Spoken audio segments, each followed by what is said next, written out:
ng motor, rubber shoes, lahat. Yung lalaki sasama pa rin sa babae. Ano sorry? Siguro yung kapangyarihan ninyo yung halimuyak ng mga pechay ninyo.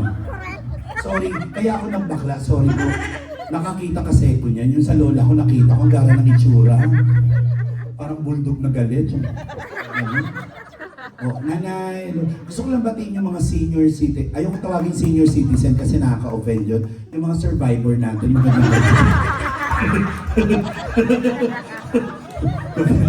Hindi, survive. Ibig sabihin, marami nang nalampasan na problema na dapat gayahin natin. Tama po. Magandang gabi po. Hello po. Alam po ba ng parents nyo na gumingit kayo?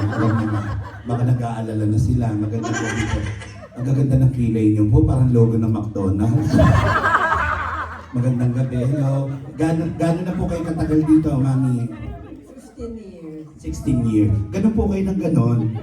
Wala na po bang gumagalaw? Oo, medyo parado na po. Ano po? Parado na po. O, gawin po ninyo, kumuha kayo ng labig na kanin, tapos ibudbud nyo dyan. Tapos tumawag kayo ng manok, para tukain po. Hindi, biro lang. Biro lang. So, alam niyo, natutuwa ako na entertain yung mga senior natin kasi nung araw kasi wala naman mga ganito mga live entertainment, di ba, mga comedy bar. Saka hanga po ako sa inyo kasi lalo sa mga babae, matindi ang role na ginagawa niyan sa pamilya, di ba? Tama po? Kasi pag naging nanay ka, wala nang pahinga yon. Tama? Tama. Mag-aalaga ng bata, di ba? Magluluto, maglilinis, maglalaba, mamamalansya, tama? Tama. Tapos gagalawin pa kayo sa madaling araw ni Mister. Tama po? Wala na po. Wala na po talaga. Ibenta nyo na po yan kung hindi na po nagagamit. Oo. Ano na? Wala nang bibili. Meron pa po. Sa bagay, totoo yan. Kasi talagang garan ng itsura talaga niyan. Oo. Dahil, mami, masaya ako na nandito. Natutuwa ba kayo? May nakita kayong bakla. Ang hirap kaya makibakla, naiinis nga ako kung sino pa yung bakla, yung pa yung mga nabihiyaan ng mga malalaking ari talaga. Oo, sir. Kita tayo, sir. Pag nakakita mo to, loko ka, kamukha mo. Lalo dito sa ano, di ba sa, naiinis ako laki nito, totoo.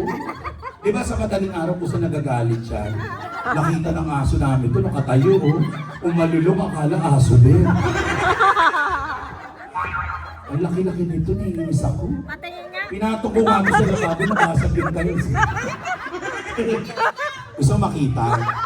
Loko ka, yung huli nakakita nito, naging broken family.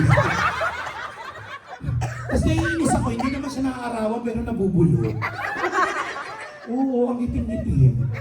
Hindi kasi nung araw kasi, dati nag-iipit kasi, nanay iniipit po Hindi ko tinatali, kasi sabi ng mga matatanda, tinatali daw namin. Hindi ko namin tinatali ito. Ano palagay nyo rito, aso? Iniipit lang po pag gano'n.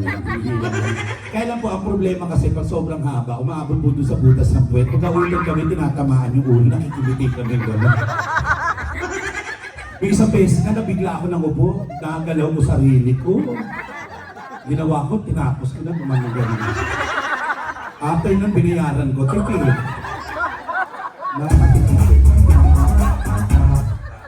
Sabi ni nanay, sana all. Sabi nung isang feeling blessed, no?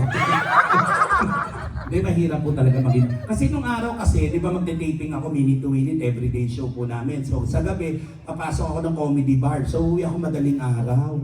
Nung isang beses, nung pagtingin ko, kala ko patay na kulay violet. Ginising sa huy. Nakalupay-pay na, nakaganon na. Kinawa ko, binout to mouth ko. Ayun, lumuha sa buhay pa. Oh, actually, kaya po ako nagpunta rito sa Canada. May show kami na Deal or No Deal. Sabi ko kay Kuya Luis, alam mo naman, di ba may pinagdadaanan ako kasi kabi-break ko lang. Hindi, kabi-break lang po namin, Joe.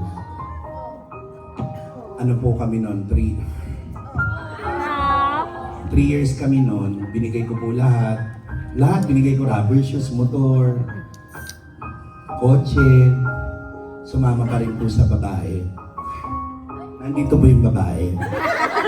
Nanay, umamin ka. Oo, sabi ko pupunta ako dito, baka dito ko matagpuan yung lalaki magpapatibok ng puso ko. At may nakita na ako.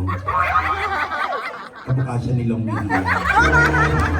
Nainis na ako sa ibig, sa dami pwede ilapit sa akin si Long Mejia. Parang nabuboy yung buyan. Asawa niyo po, ma'am. Mag-asawa po. Maganda ka ate. Ano po nangyari? Nagre-rebelde ka ba sa pamilya mo?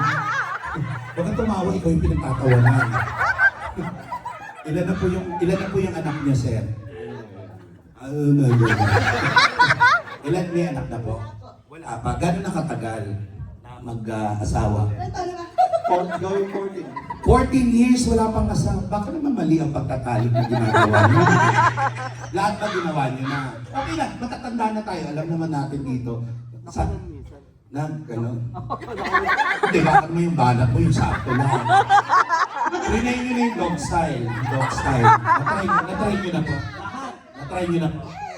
Yung dog style. Kasi yung dog style, yung sa kwarto nyo ginagawa. May bagong dog style kasi ngayon. Yung sa kalye nyo gagawin mismo. Ngayon pag may dumaan, tumabi na lang kayong gano'n. Hindi, natry nyo na yung ano, yung... Marami kasi position ngayon na ginagawa. Natry nyo na yung boutique position. Hindi meron nun. Ha? Ano no? Ganito lang. Ang gagawin mo, sir, hihiga ka lang sa kama.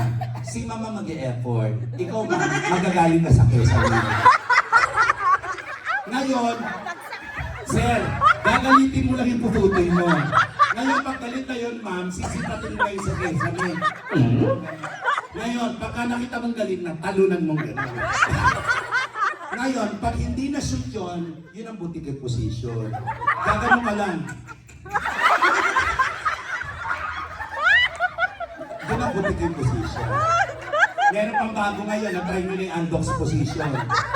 Yung undox manok, ihiga ka lang gano'n. Tapos ma'am, ikaw, gaganon ka lang. Tapos pag shoot na, iikot ka lang gano'n. Para kang lechon manok. Oo. Na-try nyo na po yun. Ha?